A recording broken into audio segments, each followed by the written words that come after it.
Hello everyone, welcome to Drishti. I am Nivedita Raje.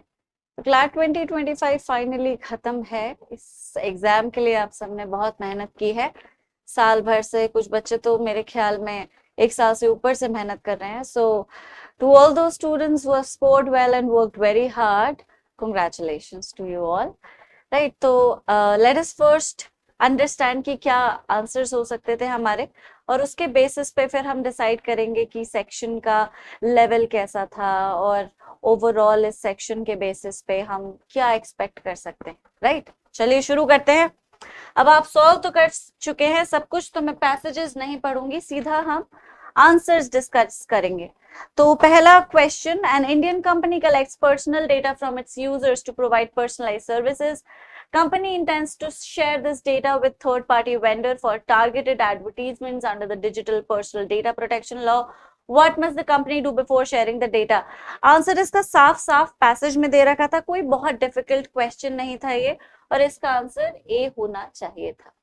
जिन बच्चों ने ए mark किया है उनका आंसर सही होगा। अब अनलेस कंसोर्शियम कुछ और ही ना मार्क करते, क्योंकि ऐसा भी हो जाता है, but A should be the answer according to what is given in the passage. Right, 54 पे आ जाते हैं। A social media platform processes user data based on the consent given during account creation. A user now wishes to withdraw consent to process their data under the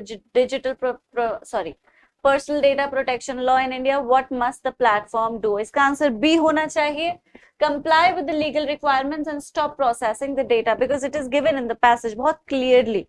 Okay, moving on.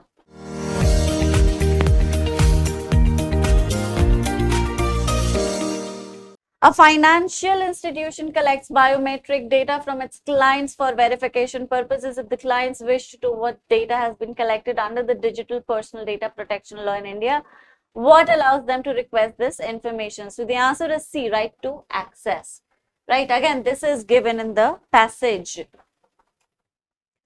Question number 56. Startup provides a health tracking app that collects sensitive health data from users. Under the Digital Personal Data Protection Law in India, what additional precautions must the startup take compared to regular personal data? So the answer of this question should be B. Ensure explicit consent and adopt higher security standards. Right. As per the passage, question number 57, as per the passage, what are the rights included under the Digital Data Protection Law of India? इसका answer D होना चाहिए, all the statements. ठीक है, what are the rights included? All the rights are included. The answer of 57 is D. Right to get summary of collected data, to know whom the data has been shared, correct and update, get data removed, decide who can receive, get redressal of grievances. ये सारे ही rights हैं, passages में सब rights दे रखे हैं। ठीक है, अब इसको एनालाइज कर लेते हैं। पैसेज ये जो था, ये एक कोर लीगल पैसेज नहीं है, ठीक है, और इसमें बहुत ज्यादा रीजनिंग भी नहीं है, बहुत बिल्कुल स्ट्रेट फॉरवर्ड आंसर्स पैसेज से फ्लो कर रहे हैं। कुछ बहुत टिपिकल नहीं है, कुछ कॉम्प्लिकेटेड नहीं है। अगर आप इसे अटेम्प्ट करते हैं, आपने इसे पढ़ा भी होगा, शुरू किया होगा, तो आपको बहुत परेशानी नहीं आई होगी। इस तरह के पैसेजेस में कॉन्फिडेंस भी बूस्ट कर देते हैं कि अरे पेपर आसान है। पेपर वाकई आसान भी था, लीगल रीजनिंग का सेक्शन बहुत इजी था, और फर्स्ट पैसेज उस चीज का एविडेंस है that the entire section was not that difficult, maybe one और two tweaks here and there, but apart from that this passage is quite easy. इस पैसेज में 5 में से आपके 5 सवाल सही होने चाहिए थे। इस तरह के पैसेजेस जो हैं वो कंसोर्शियम के एक्चुअल एजेंडा के ऊपर बेस होते हैं।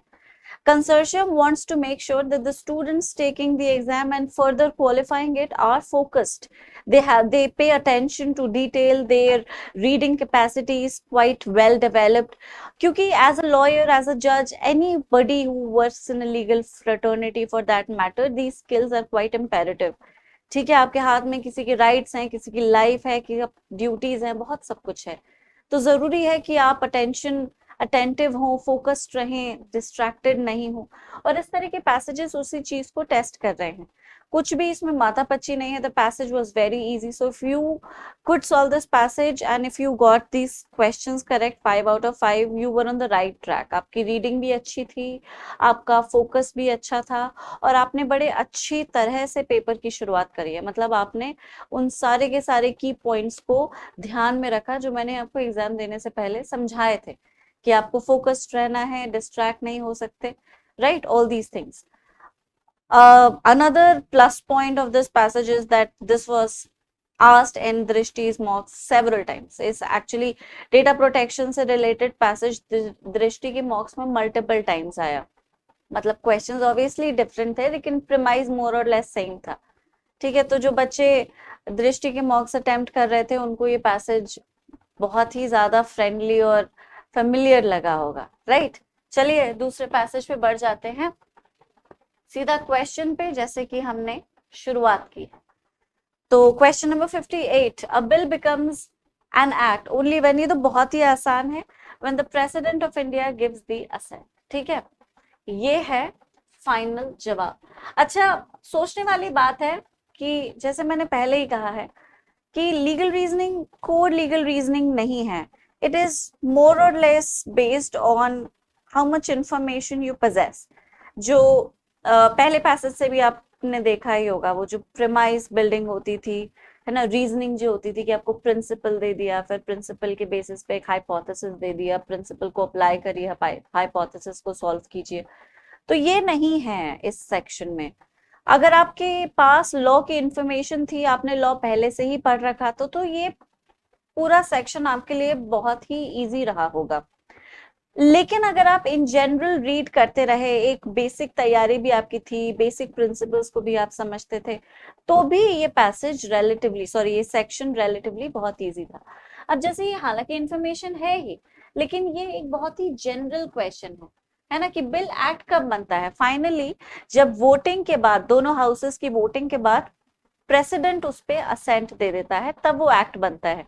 तो अब पैसेज में कितना फोकस थे या नहीं थे, क्वेश्चन को यूं ही सॉल्व किया जा सकता है if you have the information. ये मैंने पढ़ाया भी था.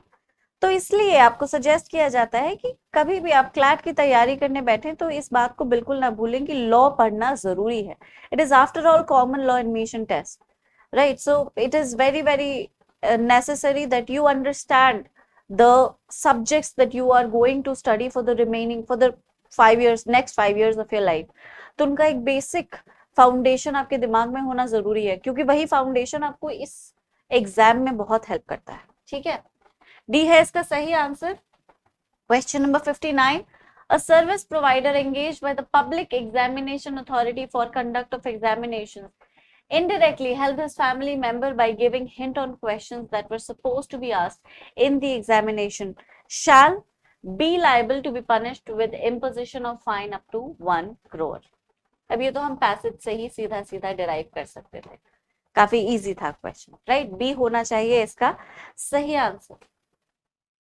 Question number 60, an invigilator of public examination found guilty of manipulating the seating arrangement to favor his relative writing the public examination is punished by the court. Which among the following is the appropriate punishment as per the punishment mentioned in the above passage? तो इसका answer है 2 years and a fine of 10 lakhs. Again, very straightforwardly given in the passage. सीधा passage से flow हो रहा है, कोई दिमाग नहीं. अगर आपने पैसेज ठीक से पढ़ा, अगर आप फोकस थे, आपने रेलेवेंट पार्ट्स को अंडरलाइन किया जिस तरह से मैंने आपको ट्रेन किया था, तो ये इस तरह के क्वेश्चंस बहुत आसान थे, है ना. Question number 61, identify which of the following is not an unfair means relating to conduct of a public examination. Coaching centre conducting mock test for students, क्या ये अनफेयर है? ये अनफेयर बिल्कुल भी नहीं है. ठीक है, ए ही इसका सही आंसर भी है.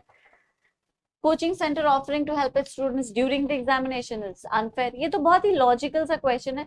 Centre superintendent of public examination on the request provide seating arrangement, of course. Centre superintendent indirectly assisting the candidate, everything is unfair except for the fact that the coaching center is providing mock test.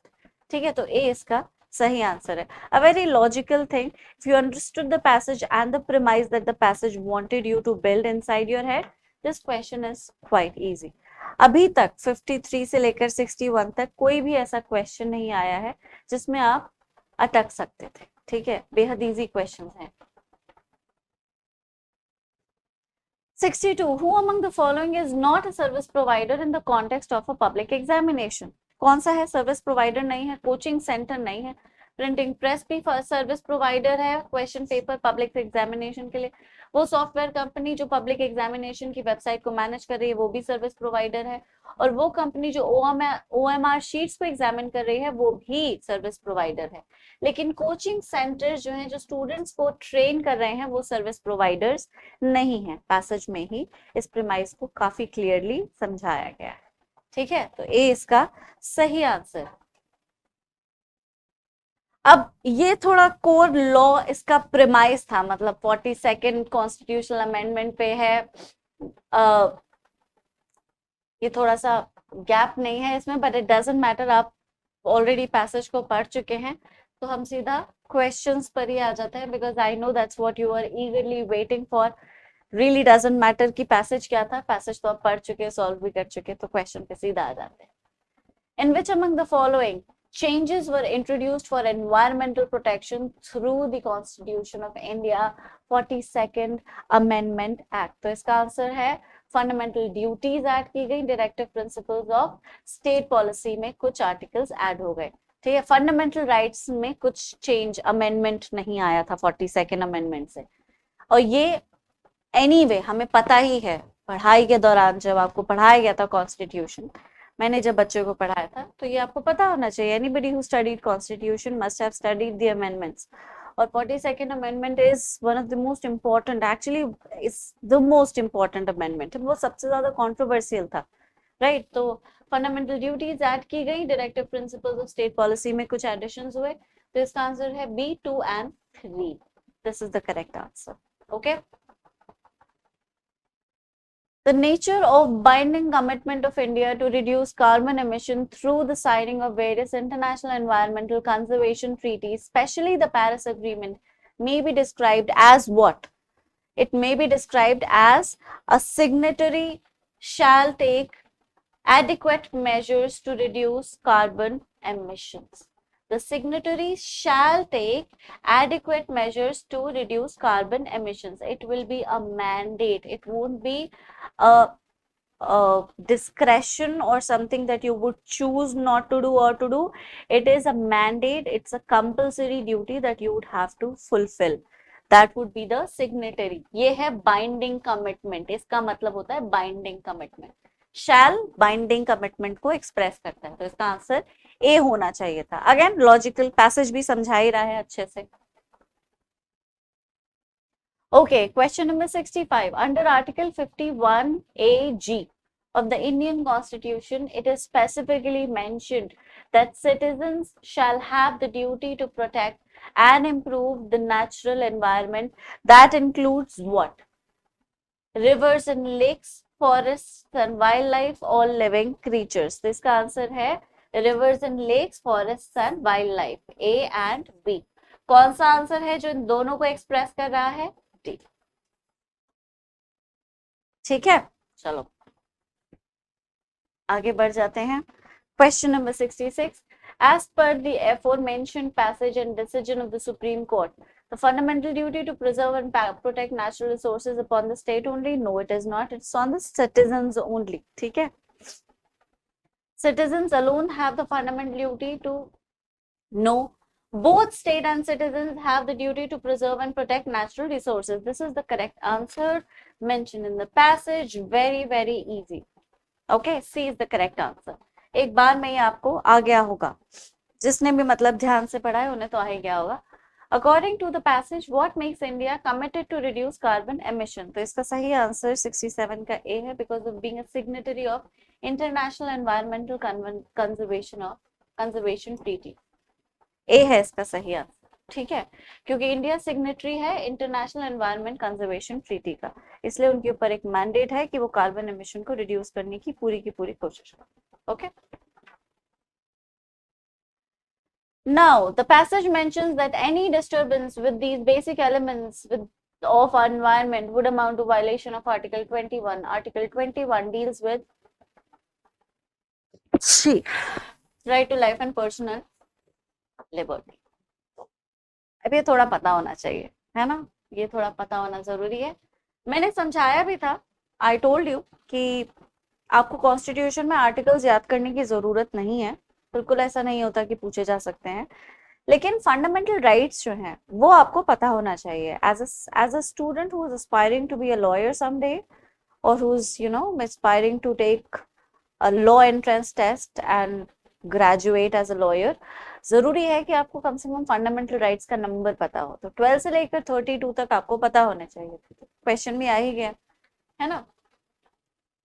D है इसका सही answer. I hope सबको आता होगा। ये तो कुछ ऐसा इंफॉर्मेशन है जो हर बच्चे को पता है जो कि क्लैट की तैयारी कर रहा है, ठीक है।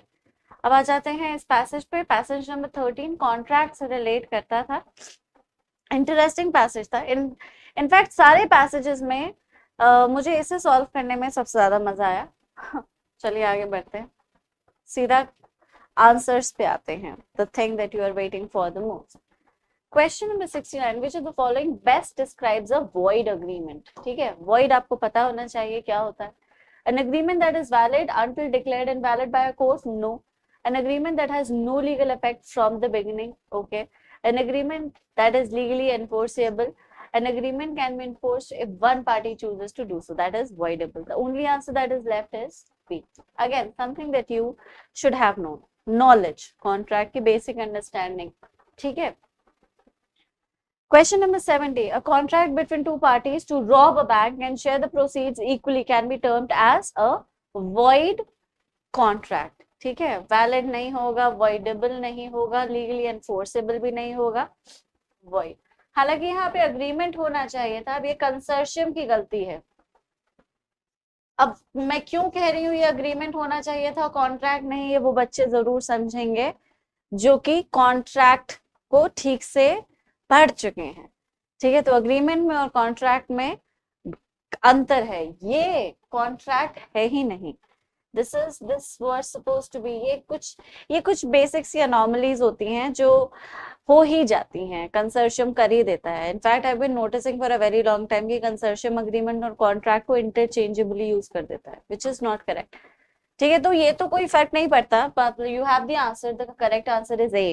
But you should know the concept, the difference between a void agreement and a void contract. Both are fundamentally different. This here is a void agreement. Even if it is not mentioned, we are not really concerned because we have the answer and the correct answer is A.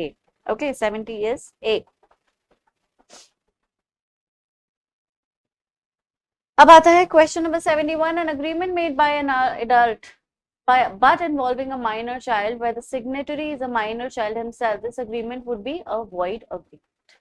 ठीक है, क्योंकि capacity में either party मतलब both parties have to be adults. Minor के साथ agreement में आप नहीं आ सकते, it would be void. ठीक। 72. Which of the following scenarios would most likely result in a void agreement? Agreement signed by someone under duress. ये void नहीं होगा, voidable होगा, तो इसे हटा देते। Contract with mutually agreed terms to sell a house, ये तो valid है। Agreement to pay 10 lakhs on getting a government job, ये bribe जैसा sound कर रहा है। Contract with a minor who understands the term, a contract with a minor who understands the terms। अब सोचने वाली बात है, कौन सा अग्रीमेंट void होना चाहिए। इसमें दो ऑप्शंस में आप कंफ्यूज हो सकते हैं। अग्रीमेंट टू पे 10 lakhs on getting a government job sounds like a bribe, तो यहाँ पे जो ऑब्जेक्ट है वो अनलॉफुल दिखाई दे रहा है, लेकिन माइनर के साथ कॉन्ट्रैक्ट जो कि टर्म्स को अंडरस्टैंड करता है ये भी void है। दोनों ही सिनेरियोज void हैं। ये क्वेश्चन मुझे थोड़ा सा कंफ्यूज कर गया था। अब इसका सही आंसर सी भी हो सकता है और डी भी हो सकता है, दैट इज द प्रॉब्लम। अब इस सिचुएशन में कंसर्शियम क्या चूज करता है ये तो आंसर की जब ऑफिशियली आ जाएगी तभी पता चलेगा। But a contract with a minor who understands the term is not a contract at all. In fact contract law इस चीज पे बिल्कुल क्लियर है कि माइनर इन्वॉल्व है तो वो कॉन्ट्रैक्ट की स्टेज तक जाएगा ही नहीं किसी भी हालत में। ठीक है, उसके कुछ एक्सेप्शंस दे रखे हैं, लेकिन वो बिल्कुल डिफरेंट सिनेरियोज में। they're labeled as quasi contracts which can only be of a particular nature, giving or providing certain particular things, right? वो आपको पता ही होगा। तो ये question is a little bit in, what should I say, this is not right, this, इसको या तो उन्हें हटा लेना चाहिए या इसको आई डोंट नो वो क्या करेंगे। मोस्ट प्रोबेबल आंसर इसका मेरे हिसाब से सी निकल के आ सकता है, डी भी निकल के आ सकता है, दोनों ही आंसर हैं इसके। ऑफिशियली जब आंसर की आएगी तब पता चलेगा कि कंसोर्शियम ने इसका क्या आंसर चुना है।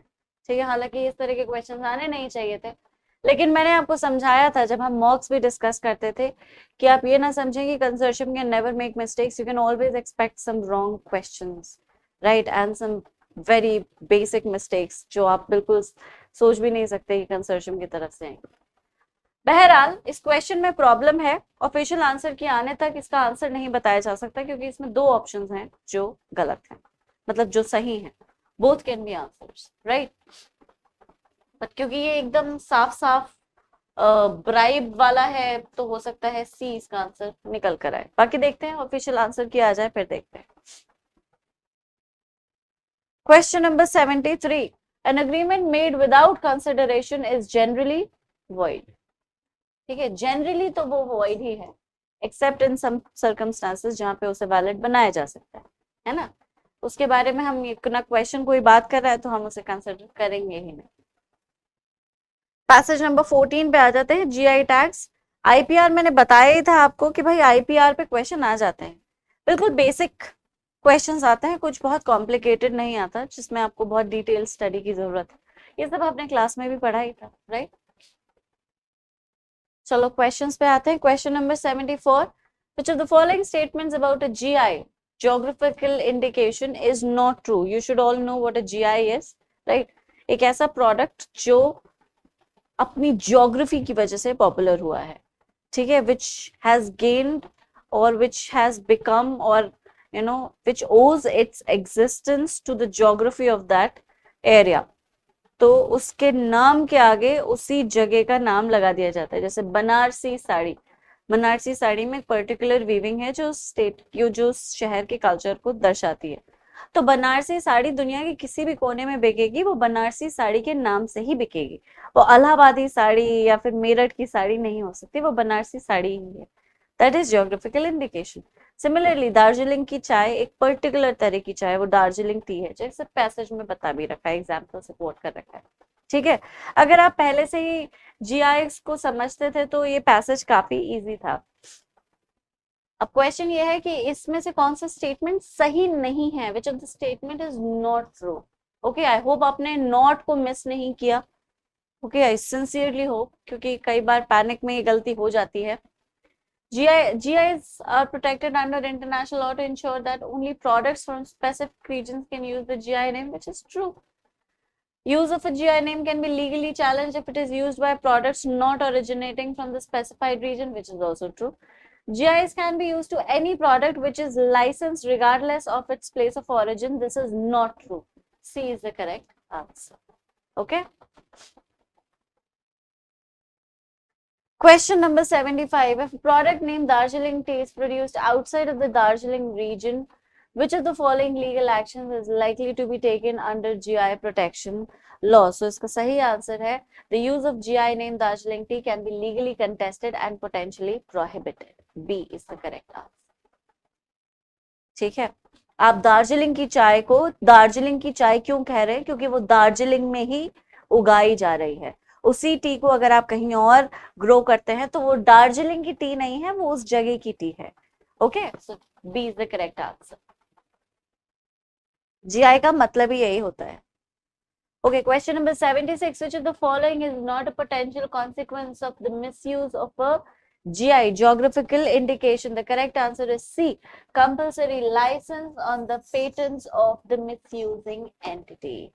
सी इसका सही आंसर है। ओके, पैसेज में ही दे रखा था, काफी इजी था, बहुत ज्यादा डिस्कशन किया, बहुत ज्यादा कंफ्यूजन की, इसमें कोई जगह नहीं थी, स्कोप ही नहीं था।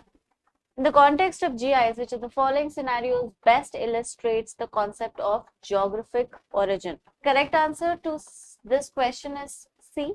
A product is identified by a GI name that corresponds to the region where it is traditionally made, cultivated with distinctive qualities due to that location. C है इसका सही आंसर, होना चाहिए इसका सही answer. 78. Choose the most appropriate objective of the TRIPS agreement concerning geographical indication. इसका सही answer भी C ही है. To provide a framework for the protection and enforcement of GIs among WTO members. Okay. Question number 75, 79, I'm sorry. Question number 79. Which of the following issues children who are victims of violence during childhood face in life as per the author of the above passage? अब ये भी code legal reasoning का passage नहीं है. This is basically what you have read with by reasoning, basic reason. कोई code reasoning भी नहीं है ये, है ना, बट इट्स मोर कॉन्टेक्चुअल. आपने पढ़ा पैसेज और उसका कॉन्टेक्स्ट को समझा और क्वेश्चन आंसर कर लिए. आप मेरी बात समझ रहे, तो ये बिल्कुल वही था. और 79 का सही आंसर था all of the above. They may have difficulties in school, they may abuse drugs, they may act aggressively. D इसका सही आंसर है. पैसेज में दे ही रखा है, ठीक है, कुछ कॉम्प्लिकेटेड नहीं था इस पैसेज में. What is the primary objective of the criminal justice system as mentioned in the passage? The correct answer is punishment of the offenders. पूरा का पूरा एक्ट का पर्पस offenders को पनिश करना ही है, ठीक है. कोई रिहेबिलिटेशन नहीं, कोई रिफॉर्मेशन नहीं, कोई प्रोटेक्शन नहीं. It is to punish the offenders, as simple as that. Very, very clearly given in the passage.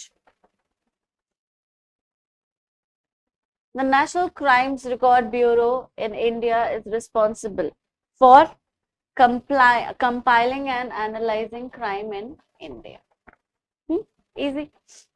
Question number 82. Which category had the highest number of cases under crimes against children according to the NCRB report 2021? इसका answer है kidnapping and abduction. Passage में ही दे रखा है, कुछ नहीं दिमाग लगाना.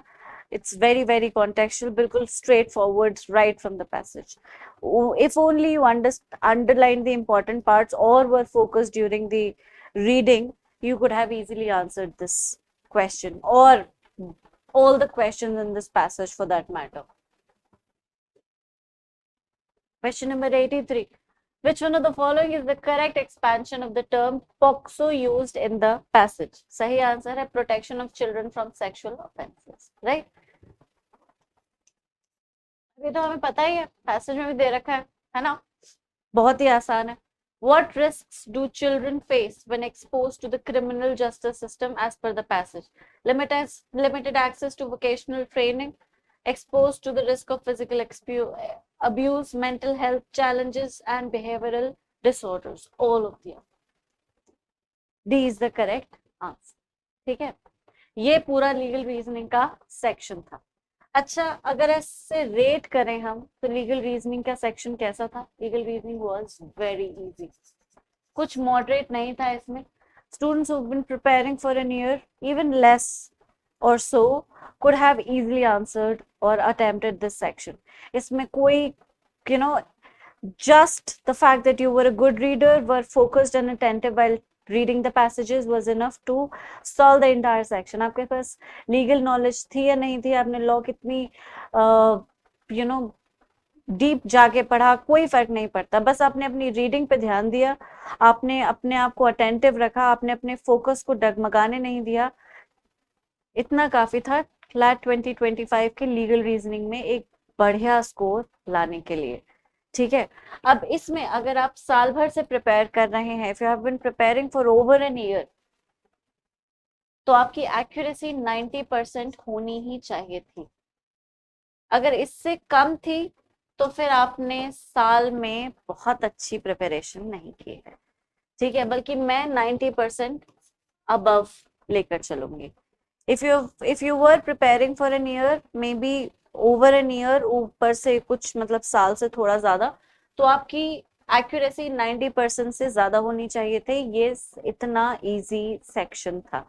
अगर आप 90% से कहीं नीचे आ गए हैं तो फिर आपकी तैयारी शायद उतनी अच्छी नहीं थी जितना आप समझ रहे थे, या पूरे साल या जितना भी टाइम आपने क्लैट को दिया, डेडिकेशन की उसमें कमी रह गई। अगर आप साल से कम है, 6 मंथ्स और लेस, तो भी आप इस सेक्शन में 85% इजीली स्कोर कर सकते थे, बहुत ही इजीली स्कोर कर सकते थे। ठीक है, अब आप मान के चलिए कि एवरेज इस सेक्शन का 85% से कम नहीं जाएगा। एक बिल्कुल बेसिक सा बच्चा जो 1 महीने से भी प्रिपेयर कर रहा है, वो भी 85% स्कोर कर सकता था। ये इतना इजी सेक्शन था। अब आप सोच लीजिए कि इस पूरे एग्जाम का सबसे लेंदी सेक्शन ही इतना इजी आया है, तो कट ऑफ कहाँ जाएगी? बच्चों ने बहुत ज्यादा क्वेश्चंस अटेम्प्ट किए होंगे, राइट? क्योंकि ऑफ कोर्स इजी आए हैं क्वेश्चंस, वो चांस लेने से डरे नहीं होंगे, भले ही नेगेटिव मार्किंग है। Despite the fact that the paper has negative marking, in an easy paper, students always tend to take more chances, which was quite possible in sections like these, right? So, if you have scored anything below 85% accuracy, there are very, very less chances that you would be in the top 500. बहुत कम chances है कि आप top 500 में land कर जाएं। आपकी accuracy बहुत to the point, बहुत ही precise और हाई होनी चाहिए बाकी दूसरे सेक्शंस में टॉप 500 में आने के लिए, अगर आप लीगल में 85% से नीचे आते हैं तो। ठीक है, कट ऑफ को बताना ओवरऑल पेपर में सही नहीं होता है। I always think that it is never a good idea to reveal the cut off. बहुत सारे फैक्टर्स होते हैं which affect the overall score of the exam. You know, the aptitude level of a child increases every year, because every year an institution and a child, parents, they become more aware, they get access to more resources, the quality of mocks improves। ठीक है, तो हर तरह से resource का, awareness का level थोड़ा up हो जाता है। अब जब ये अप हो जाएगा तो बच्चे की तैयारी भी अप हो जाएगी, है ना? वो बच्चे जिन्होंने ड्रॉप किया था वो भी एग्जाम दे रहे हैं। तो हालांकि ये जो एग्जाम का अगर ओवरऑल कंपेयर करें 2024 से, तो it's quite similar to what consortium offered us in 2024, right? But you cannot say that the cutoff is going to be the same. It's actually going to be higher. अच्छी बढ़ के cut off आएगी। Out of 120, पिछली बार NLS की cut off कहीं शायद 100 के करीब थी लास्ट ईयर। ठीक है, on 100 they took the last admission. सोचिए आप, 120 के पेपर में एनएलएस आईयू बैंगलोर ने 100 पे कट ऑफ को डिसाइड किया था। इस एग्जाम में जहाँ पे एप्टीट्यूड बढ़ गया है, रिसोर्सेज बढ़ गए हैं, अब ये तो फाइनली पता चलेगा कि कितने बच्चों ने एग्जाम दिया है, वो भी आई एम होपिंग कि बढ़ा ही होगा, तो कट ऑफ भी बढ़ेगी ही। भले ही 2024 से पेपर मिलता जुलता था, लेकिन कट ऑफ सिमिलर नहीं होगी, it will go beyond 100, right? I am talking about the top 10, I am talking about the top 10। बाकी के कॉलेजेस किस तरह से क्या होता है, you know, how many students took the exam, what was their aptitude, accuracy, how well were they prepared, ये सारे फैक्टर्स डिटरमाइन करेंगे ओवरऑल कट ऑफ को। बट आप मान के चलिए कि वो 2024 से कम तो बहुत ही मुश्किल होगी, कुछ ऊपर ही जाएगी, राइट? बाकी एग्जाम हो चुका है, अगर आपने अच्छे से तैयारी की तो आपको बहुत अच्छा लग रहा होगा। You must have felt very satisfied after coming out of the examination hall, because the paper was in fact quite easy, right? So you must have been scared like anything कि भाई क्या दे देगा कंसोर्शियम, हालत ही ना खराब हो जाए। तो आज के दिन रिलैक्स कीजिए, कुछ अच्छा खाइए, अपने पेरेंट्स के साथ टाइम स्पेंड कीजिए। चांसेस हैं कि अगर आपने अच्छी तैयारी की तो कॉलेज भी मिल ही जाएगा। एक दिन का अपने आप को आप आराम देना चाहें तो दे सकते हैं। आई वुड सजेस्ट कि आप कल ही से एलिट की तैयारी पे लग जाएं, because you don't know what NLUD would offer. They never offer an easy paper, that's for sure, but हो सकता है वो भी सरप्राइज कर दे। ठीक है, बाकी अगर कोई भी सवाल है, कोई भी कंफ्यूजन है पेपर से रिलेटेड, किसी भी सेक्शन से related, do leave in the comments and we shall definitely get back to you, right? So that's it for today, Legal Reasoning CLAT 2025, guys. I hope that you did well. I hope that you would qualify and I wish you all the best. Please take care. Thank you so much. Bye-bye.